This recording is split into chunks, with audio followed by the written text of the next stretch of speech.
I never thought I'd be here is a statement I hear or read a lot, actually both, particularly in my group. It's like the person has disappeared off the face of the earth and leaves a great big hole in your life, a crater in their place. So how did you get here? It reminds me of a song by Talking Heads. Hello, my name's Elizabeth Goddard from the Divorce Sanctuary. I'm author of Finding Lily and the A to Z of Emotional Abuse. On this channel, I talk about healing from emotional abuse and divorcing emotionally from the abuser. If you're new to the channel, please don't forget to like and subscribe. And if you're returning, welcome back and thank you.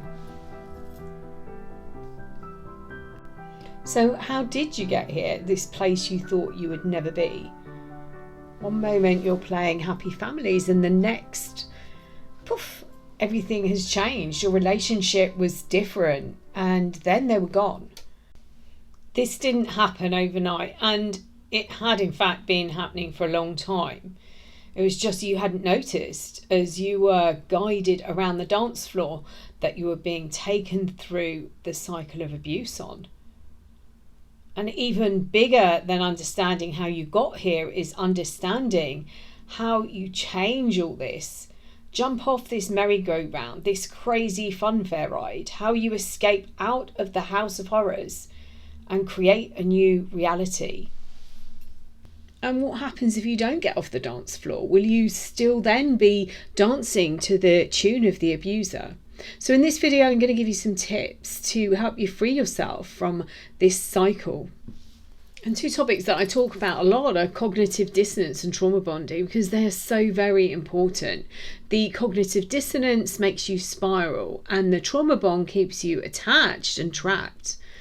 The cycle of abuse is a direction the abuser takes you from idealization to devaluation and back to idealization, devaluation, to discard, to idealization, and they get you addicted to hormones. It's this combination that creates a trauma, and then they pull you back into their arms and hold you very tightly, where you rest your head perhaps on their shoulder, sighing a relief. You're back feeling safe, and then they spin you like a Latin dancer back out, and you're dizzy and caught off guard, trying to get back to the safe place where they shower you with attention and compliments. And if you're here looking on, then ask yourself, who or what is running my life? When you need to reach out and contact them, who is it that wants to do that? If you've really thought about what happened and you're starting to understand it, but you still have a need for their attention, where is that coming from? What is driving it? Are you still holding a belief of who they were? Cognitive dissonance is holding two opposing thought patterns at the same time. So a lot of people use smoking as an example. So everybody knows that it's bad for your health, but you still do it, or people still do it. Anyone who's experienced this type of abuse, emotional abuse, will understand that's a really bad example of cognitive dissonance. Cognitive dissonance is traumatizing. It's where your brain cannot understand something. It isn't computing. It's holding these two opposite thoughts. So on one hand, you can see the abuser for who they were, but on the other hand, you still hold them in the light of the mask that they put on and the character that they played. And this is where you can get stuck. You can see their bad behavior, but you're stuck still believing the image of the person that they created and presented. And then that's from the description at the beginning of the relationship, the attention they gave in the idealization stage, being so interested, was actually to help them shape a character. And you're left thinking, but they love me. How could they do this? And claiming to others and yourself when you're justifying their behavior that they wouldn't do that to you. Your mind is trying to reason what happened and what you were told and who was in the relationship. And even when you've realized it's all over, that they were lying, this programming runs so deeply that you get no closure. You can't untangle these thoughts. And you hit another dark hole of realizing this was all a lie. Your programming also included multiple discards where they came back and told you how amazing you are. They were sorry. They would never do it again. And this pattern formed. So part of your brain might actually be waiting for them to return. And your hormones are swinging backwards and forth. Your brain has become anesthetized to protect what hasn't been damaged. One moment you understand who they are and what they've done, and the next you're questioning yourself, remembering all the good times and providing the evidence of the nice person that they portrayed. And these emotions are swinging backwards and forward like a pendulum. And then you tell your inner child or inner self that the person you thought they were doesn't exist, or a situation arises and you question if they were right all along and it was your fault. And you'll need to prove to that part of yourself who they are when these emotions overtake you. Both the trauma bond and the cognitive dissonance are survival mechanisms. And if you're aware of the 4 Fs, the fight, flight, fawn, freeze, you might recognize this. It is inbuilt and it is for life preservation. It's to protect you. Fight and flight stress responses are more commonly understood. You assess the area that you're in and you see the threat that surrounds you and you make a judgment, an instant judgment. It's not a thought-based one. It's whether you have enough time or whether you have enough energy to run away, or if you can stay and fight. And then hormones are released. And this is all done without you thinking. Fawn and freeze are for the same reason, to preserve your life. You might actually find yourself talking to try and calm down a situation that is perceived as life-threatening. Or you might go into freeze. Your body will not move. When you're experiencing cognitive dissonance, your mind can spin out of control, rationalizing the person you believe them to be with the facts that you're actually facing. Asking so many questions and then crumbling with the emotions. Did they really love you? Was your life really a lie? How did you get to this point? And you justify this because you were the only person that really understood them. And you then wonder how it is that they can just walk away, which then might lead you down another hole, wondering who they are, who are they with, what they're doing, and if they're missing you as much as you miss them. The list goes on. And perhaps you're watching someone else put on your dancing shoes and starting to live your life. That may spiral you and take you back to the love they showered you with and then the facts before you. If the gaslighting didn't turn you crazy in the relationship, this could actually push you over the edge. It's really important to look back at these as measures. So in the beginning, it could be that you spend most of your time climbing out of this hole. But as you master your emotions, it might take you hours or minutes to realize what's happening and get out. And the earlier that you realize it's happening, the easier it is to get out that thought process, to stop it. If you find you're in the midst of this spiral of emotions, trying to take back some deep breaths and ground yourself, it becomes so much easier to break. And keep reminding yourself of who they are and what they did. So writing is cathartic. Writing by hand is pure magic. It's letting the nib of the pen release your thoughts and emotions across the page. And it doesn't matter if you can read it or not. So get a pen and a piece of paper and think about the situations that you remember that remind you of who they really are. For every action, there's a reaction. For every thought you have, create an opposing one. But they loved me. So what did they do that would counteract that thought? Nasty comments, horrific actions. List every statement that you can remember. And when you think about, oh, they would never treat me in that way or do that to me, and yet here you are in real pain. What did they destroy of yours? Friendships, relationships with your children? Maybe they destroyed your things. all the things that you held of value, the physical things that they broke.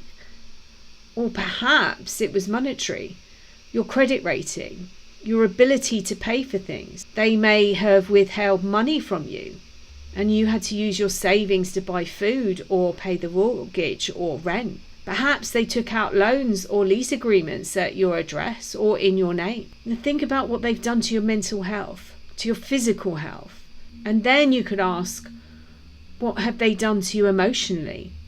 Are you the same person that you were? And what have they done to you spiritually? Are you starting to question absolutely everything in your life? One thing you can do for your sanity is go no contact. And this will create a vacuum of peace until the cravings start. And with each craving, do the same thing. Ask what or who needs to reach out and contact them. And using grounding and breathing techniques, you can calm down your body and calm down that craving. And then ask why. Go back to your list of who you believe they are and look at what they've done to you. Breathe through this emotion. Ground yourself. It's a chemical reaction and it will not last long if you stop feeding it. If you've ever given anything up, something like smoking or drinking or drugs, maybe food, anything that caused a craving, think of how you overcame that. Stop yourself reaching out to contact them and remind yourself you are a means of supply to them. When they see you in pain, it shows them how powerful they were or are. You're topping them up, you're fueling them. Cut off that supply. And when you do that, it means they'll move on. They'll find it somewhere else. And if that thought spins you into an emotional vortex, then breathe and ground and go back to your list. Look at the things they've done. And if it helps, change their name and ask, if my best friend did this to me, will we still be friends? And then you could ask, if I had the courage to tell my best friend this has happened to me, what would they say without judgment? And listen to this advice. Tap into your subconscious mind and go through the list and change the people. So if it was your neighbour, and they'd done some of the things that your ex had done, would you still speak to them? In the beginning, it's very, very lonely. There's moments when you would have told them something funny or something that's happened at work, or perhaps you're still walking on eggshells, protecting their ego and seeing situations that would protect you. And you realise that you have no one to say anything to. You have no one to relay this story to. I will put my video on loneliness in the description box below.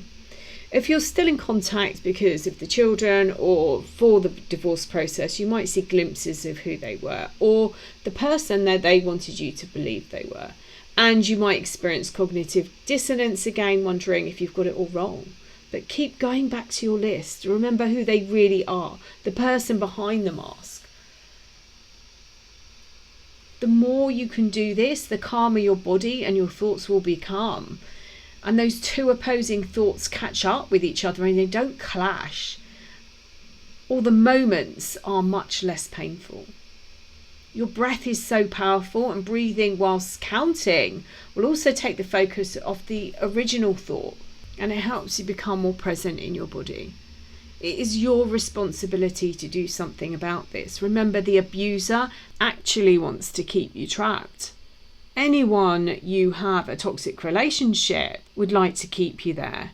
It serves no purpose for them if you heal. There is no enjoyment from phoning you up and hearing you cry, sending you a letter or email and seeing your reaction or hearing your reaction. They want you to stay stuck. It's your responsibility to heal your wounds.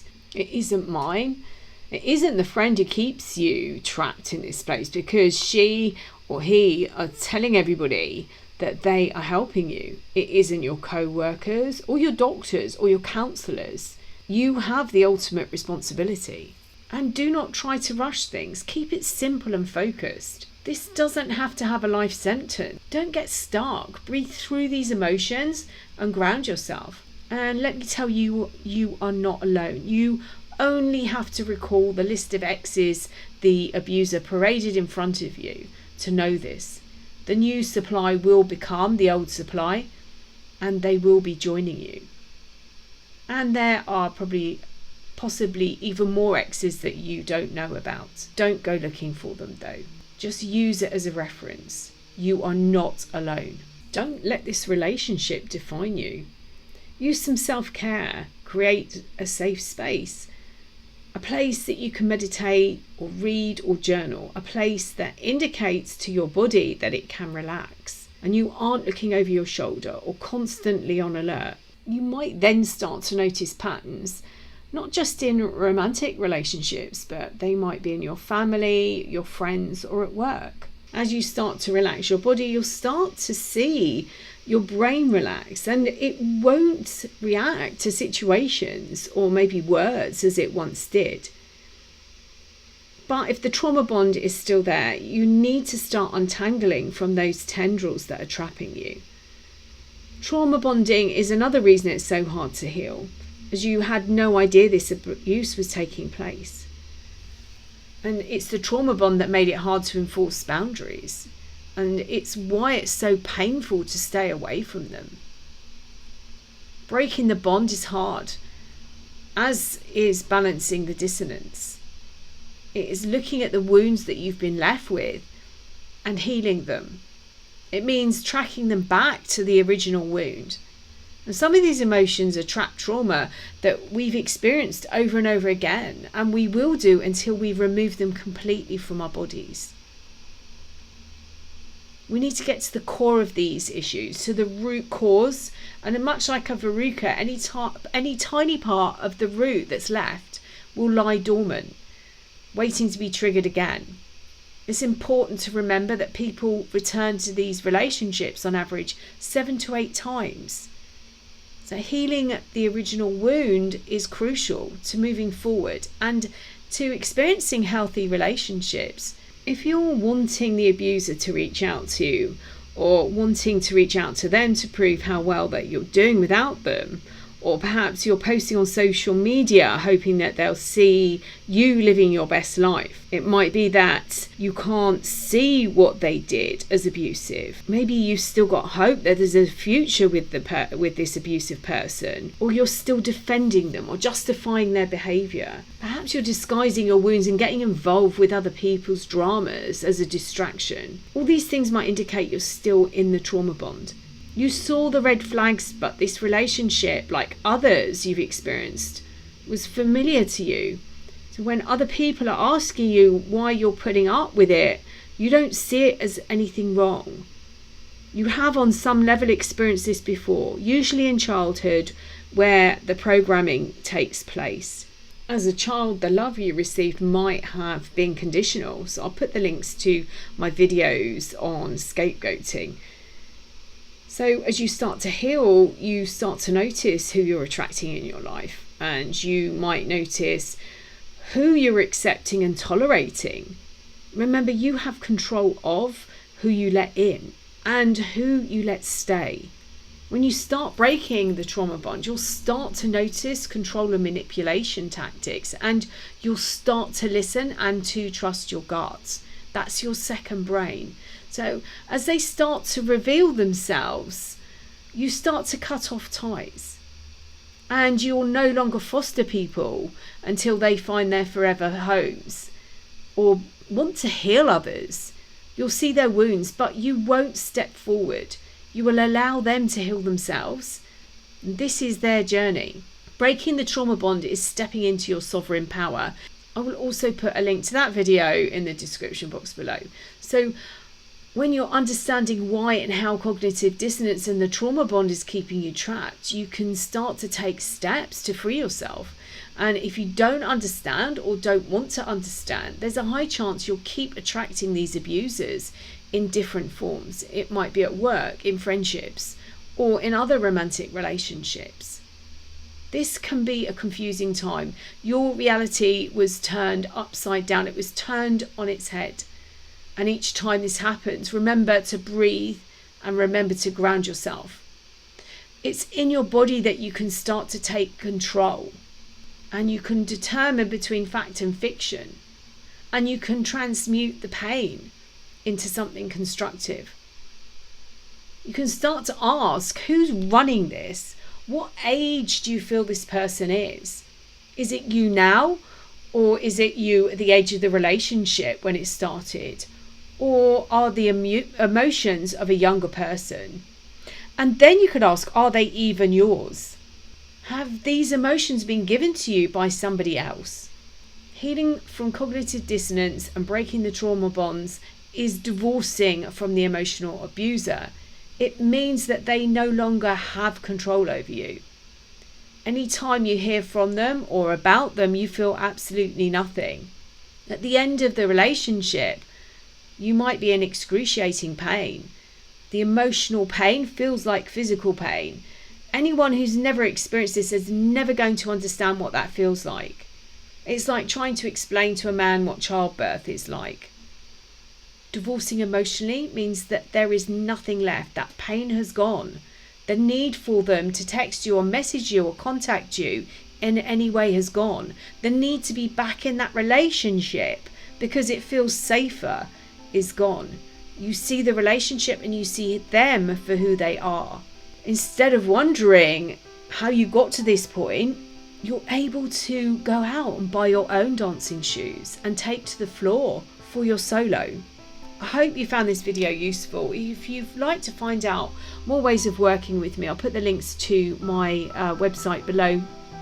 I'll put the links to the 2 free workbooks that I've got, Turning Broken into Your Superpower and Self-Care is Vital. There'll be links to work with me on a one-to-one basis.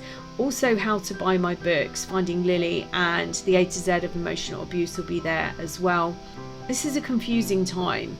Learn how to manage your emotions and how to calm down your body is really, really crucial now. I'm sending you loads and loads and loads of love.